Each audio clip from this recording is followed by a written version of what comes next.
प्रधानमंत्री नरेंद्र मोदी के संसदीय क्षेत्र वाराणसी को जल्द ही एक मॉडर्न ऑटो स्टैंड की सौगात मिलेगी।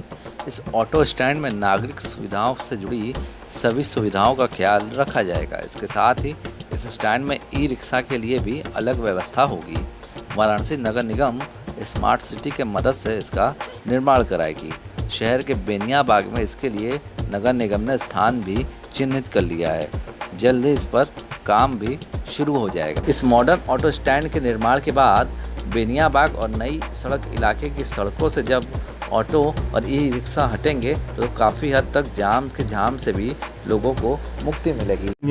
बेनिया के सामने ऑटो स्टैंड था जिसको बीच में बंद कर दिया गया था क्योंकि सामने पार्किंग बन गई थी। लेकिन एक ये जनमानस के से है कि वहाँ ऑटो स्टैंड की आवश्यकता है, तो उसको हम स्मार्ट सिटी के अंतर्गत प्रोजेक्ट ले रहे हैं और उसको हम स्मार्ट सिटी में डेवलप करा के एक मॉडर्न टाइप का ऑटो स्टैंड रहेगा जिसमें इंटरलॉकिंग टाइल रहे, पानी पेयजल की व्यवस्था भी रहे और एक वहाँ पर रेट लिस्ट भी रहेगी कि ये है, ताकि जो कोई बाहर के लोग आ रहे हैं, बेनिया बाग में हमारा आवागमन बहुत हो गया है, तो उसको एक हम करेंगे, एक अत्याधुनिक ऑटो स्टैंड उसको बनाएंगे। साथ ही साथ पड़ोस में हमारा एक प्लान है, वहाँ पर एक छोटा सा ई रिक्शा स्टैंड भी बनाएंगे क्योंकि आजकल आवागमन का एक वो भी साधन है। अभी तक शहर में हमारे पास डेडिकेटेड ई रिक्शा स्टैंड नहीं है। हमको लगता है हम बेनिया बाग से इसके पहली बार शुरुआत करेंगे।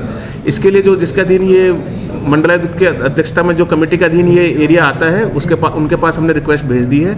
वाराणसी के नगर आयुक्त प्रणय सिंह ने बताया कि प्रशासन के हस्तक्षेप के बाद नगर निगम ने वहां के ऑटो स्टैंड को हटाया था, लेकिन फिर से सड़कों पर इसकी ज़रूरत समझ में आ रही है, जिसको देखते हुए नगर निगम ने अब ये कदम उठाया है। इस ऑटो स्टैंड में यात्रियों की सुविधाओं के लिए बैठने की अच्छी व्यवस्था होगी।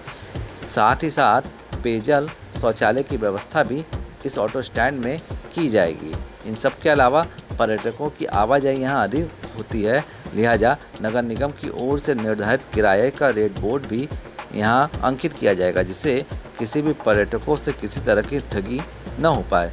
इस मॉडर्न ऑटो स्टैंड के निर्माण के बाद इसी के तर्ज पर दूसरे ऑटो स्टैंड को भी डेवलप किया जाएगा और हर स्टैंड में ई रिक्शा के लिए अलग व्यवस्था भी होगी, क्योंकि वर्तमान समय में शहर में ई रिक्शा की संख्या में काफ़ी इजाफा हुआ है।